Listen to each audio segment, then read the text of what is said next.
And without further ado, Basit Iqbal from the Muslim Student Association.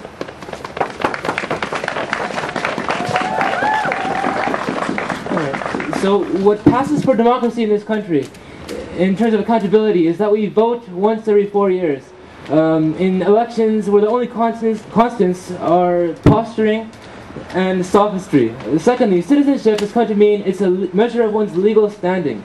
Representation is that we include a Muslim or a woman or a member of some minority in whatever panel we're dealing with. And because the system is set up this way, the government can make decisions in our name which implicate us, which make us all complicit in the deaths of thousands of men, women, and children in Afghanistan. So the U.S. once made a mistake in their bombing calculations. I know it might be a stretch for you to believe that, but just assume that this happened, right? And killed a few dozen Afghan villagers in some mountain valley. It first tried denying this happened. When it had to admit that it did happen, it paid the survivors and the families compensation, which makes sense. If the only language you understand is that of money or force or whatever, you pay them back in the language you understand.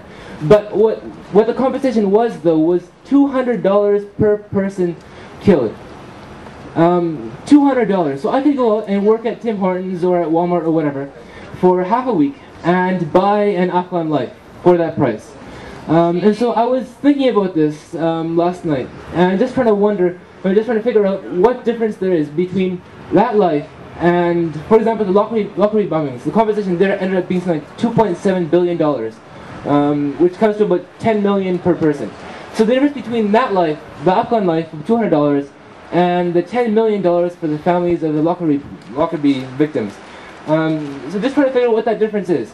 So I thought, okay, first of all, it might be the religion of the people killed and myself, but we share the same religion. Secondly, it might be how we look. But if I dress a bit differently, if I grow my beard a bit longer, I might look the same as those killed there. The food they eat, how they live their lives, there's no difference there.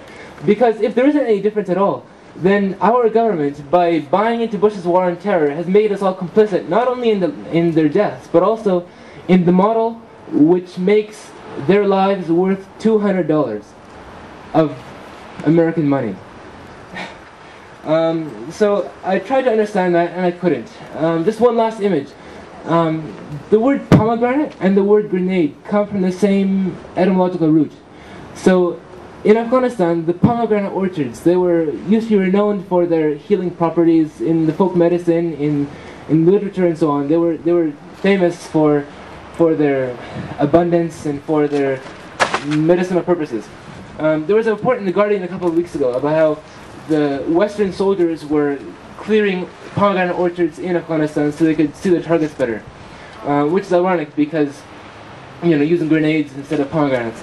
And so essentially, just three things to leave you with. First of all, we reject the model of democracy that hollows it out to the extent that Stephen Harper can make such decisions on our behalf. Secondly, we reject the model which makes Afghan lives worth $200. And lastly, we reject this harvest of grenades and are all out here today to plant pomegranate seeds.